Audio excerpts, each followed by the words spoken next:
Sir আপনারা ক্ষমতা গেলে পুলিশকে শতদূর কাজ করার সুযোগ দেবেন কিনা? আর ওইটার জন্যই তো আমরা বসে আছি। এই 15টা বছর পুলিশ দিয়ে আমাদেরকে যে অত্যাচারটা করছে, অপরাধ একটা যে আমরা বিএনপি করছি, আমার ছোয়ালাকে বিএনপি করছে, তাকে দাবড়ায় নিয়ে বেড়াচ্ছে, ঠিক না? এইটা যেন না হয় আমরা সেই ব্যবস্থা করতেছি। সংস্কার করার কথা বলছি, আমরা পুলিশকে সংস্কার করার কথা বলছি। তারা স্বাধীনভাবে কাজ করবে, বিচার স্বাধীনভাবে হবে, এই রকম একটা রাষ্ট্র আমরা তৈরি করতে চাই। খুব পরিষ্কার কথা।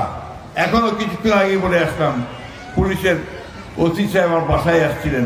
আমি বললাম আপনার প্রতি আমার একটাই অনুরোধ, যে অন্যায়কে প্রশ্রয় দিবেন না, দেখবেন না যে সে কোন দল করে না করে, এগুলো দেখবেন না।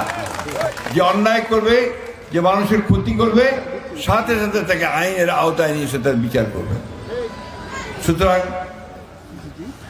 একটা কথা খুব জোর দিয়ে আপনাদের সামনে বলে যায়, আপনারা আমাদেরকে ভোট দেন আর না দেন যায় আসে না, কিন্তু আপনাদের পাশে আমরা আছি।